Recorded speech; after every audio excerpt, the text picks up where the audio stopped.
डुबेरेतील गौणखनिज उत्खननावरून संताप, तहसील कार्यालयासमोर आंदोलन, चौकशीचे आदेश।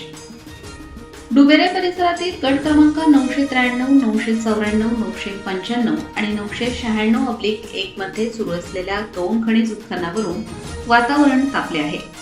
कथित अवैध उत्खननाची सखोल चौकशी करून संबंधित उत्खनन वाहतूक तातडीने थांबवावी या मागणीसाठी आज सिन्नर तहसील कार्यालयासमोर आंदोलन करण्यात आले।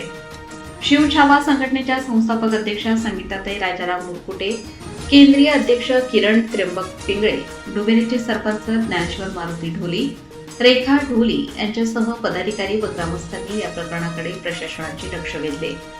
डुबेरे येथील संबंधित गटांमध्ये गौणखनिज उत्खनन सुरू असल्याची तक्रार प्रशासनाकडे करण्यात आली होती। या तक्रारीनंतर सिन्नर तहसीलदार सुरेंद्र देशमुख यांनी प्रकरणाची दखल घेत मंडळ अधिकारी डुबेरे यांना प्रत्यक्ष चौकशी करून वस्तुस्थितीदर्शक अहवाल सादर करण्याचे निर्देश दिले आहेत। 27 ऑगस्टपर्यंत चौकशी अहवाल सादर करण्याची मुदत देण्यात आली आहे। यासोबतच चौकशी पूर्ण होईपर्यंत परिसरात कोणत्याही प्रकारचे बेकायदेशीर उत्खनन किंवा गौणखनिजाची अवैध वाहतूक होऊ नये यासाठी संबंधित यंत्रणेला दक्ष राहण्याच्या सूचना देण्यात आल्या आहेत। दरम्यान प्रशासनाने चौकशीचे आदेश दिल्याने नियोजित उपोषण मागे घेऊन सहकार्य करण्याचे आवाहन आंदोलनकर्त्यांना करण्यात आले आहे। मात्र केवळ कागदोपत्री चौकशी न करता प्रत्यक्ष पाहणी करून उत्खननाची कायदेशीर तपासणी करावी आणि दोष आढळल्यास संबंधितांवर कारवाई करावी अशी भूमिका आंदोलनकर्त्यांनी मांडली। आता 27 ऑगस्टला प्रशासनाच्या चौकशी अहवालात नेमके काय समोर येते याकडे डुबेरे ग्रामस्थांसह परिसराचे लक्ष लागले आहे। नमस्कार, आम्ही जे काही इथं आज 24 तारखेला सिन्नर तहसील कार्यालयापुढे आम्ही दिलेलं निवेदन डुबेरे येथील बेकायदेशीर उत्खनन व ज्ञानेश्वर भाऊ ढोली यांच्यावर झालेले अमानुष मारहाण व डुबेरे येथील जी काही क्रेशर आहे ती बंद करावी व संबंधित दोषी प्रशासन अधिकारी व संबंधित दोषी यांच्यावर कारवाई याकरता जे काही निवेदन दिले होते तहसीलदार साहेब यांना, त्यांनी त्या निवेदनावर आम्हाला 27/8/2026 रोजी डुबेरे येथील गट नंबर 993, 994, 995, 996/1 यावर सविस्तर चौकशी करून वस्तुस्थिती दर्शक अहवाल दाखल करून संबंधित दोषीवर आम्ही कारवाई करू व बेकायदेशीर उत्खनन बंद होईल व तात्काळ पुन्हा बेकायदेशीर उत्खनन होणार नाही असे लेखी आम्हाला दिलेले आहे व ती हमी आम्हाला त्यांनी 27/8/2026 पर्यंत होईल असं सांगितलं।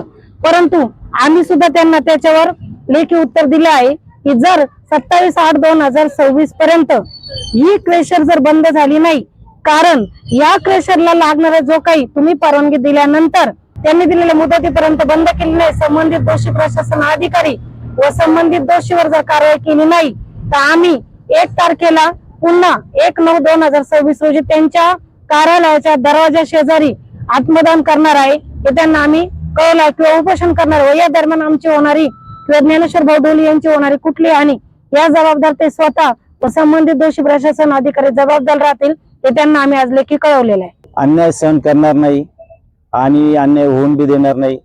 आम्ही जे करतोय आज आमच्या कायद्याच्या चौकटीत राहून आम्ही आंदोलन करतोय। आज आम्हाला साहेबांनी एक साधारण 3 दिवसाचा अल्टिमेट दिलेला आहे। 3 दिवसात सगळी चौकशी अहवाल ते सादर करत आहे।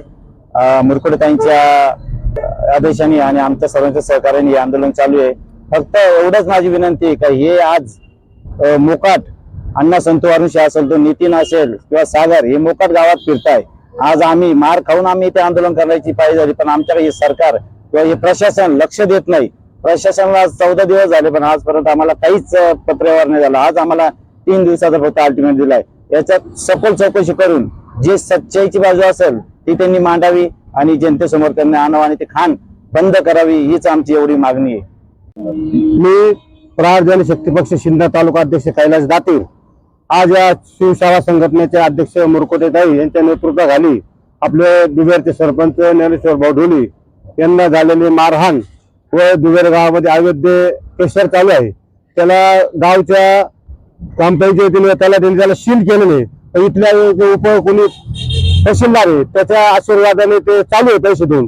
तर आमची मागणी आहे की ते बंद झालं पाहिजे आणि प्रहार जनशक्ती पक्षाचा त्यांना पूर्ण पाठिंबा आहे। जय हिंद, जय प्रहार।